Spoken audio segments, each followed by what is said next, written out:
Thanks so much, Kelly. Well, tomorrow we've got a diabetes cooking school coming up. It's put on by the UGA Extension Office.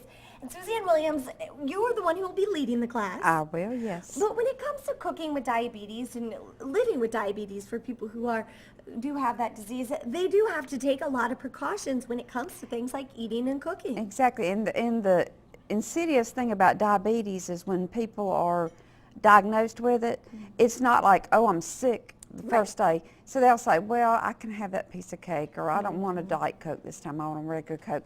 And what they don't realize is the damage they're doing to their eyes and to their kidneys and to nerves. And I've worked with people that are totally blind because of diabetes? Because they did not keep their blood sugar under control. So it is very insidious, and it encompasses the whole family. Sure. Because when you're preparing meals, you have to keep in mind.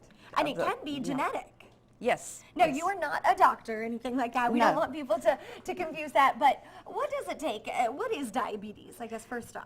I am a certified diabetes instructor. Okay then. So you do know what you're talking about. Yeah, with the University of Georgia, yes, I am certified.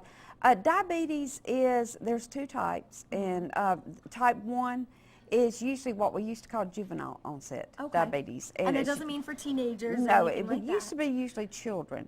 And that is the one that usually has to have insulin. It means your pancreas is not making insulin at all. Okay. And your body cannot function without insulin because it cannot convert food into glucose or the gasoline that keeps us going.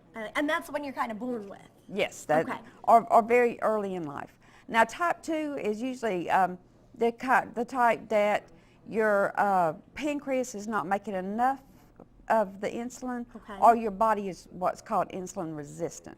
I gotcha. Well, we're going to talk more about these different types of diabetes and, of course, things that you can learn how to cook and help everything just be wonderful and help keep you healthy. It's coming up here in a few minutes. First, Kelly, over to you. Thanks so much, Kelly. Well, exercise is a big part of diabetes, but so is cooking. And coming up tomorrow is the Diabetes Cooking School put on by Suzanne Williams, who I've got with me this morning. Yes, good morning. Now, Suzanne, we kind of talked a little bit about the different types of diabetes, Yes. but food plays a major part of it.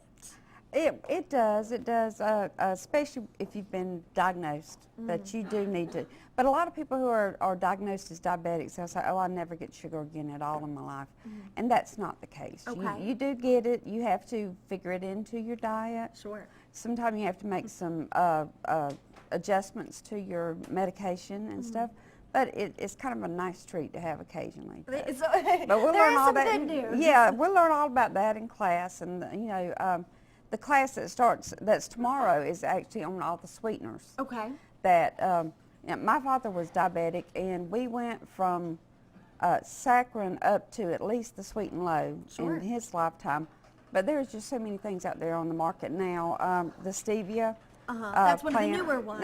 And then there's actually a new one made from monk fruit now. Oh, and those are okay to eat? Those are okay to eat. Because you always hear sweet and low, the chemicals and things in it, but these two new ones you say are okay? They're natural. They come from plants. But the only thing there's a little bit of a con to it is that you can't put it in cooking yet. You still have to go to the Splenda for that and go with the Splenda blend. Now, are you going to get some recipes at this class coming up tomorrow? Or are you actually going to be cooking? I cook for you too. Ooh, dinner. Yes. We do. We usually have about 3 recipes. There's a recipe book of those recipes plus additional ones. Great. And we just have a good time. There you go. How can people sign up? Okay, they can call me at 436-7216, and that's the Doherty County Extension Office. And we will have 3 Tuesday mornings from 10 to 12, the next 3 Tuesday mornings. The 12th is choosing the right fats, and the 19th is on blood pressure, because usually if you're diabetic, blood pressure kind of goes hand in hand. All right, well, we've got to have you come back on again and maybe talk some more about this. Very enlightening, but get on over there, sign up, call the Doherty County Extension Office, and stay tuned because there's lots more Good Day coming up next.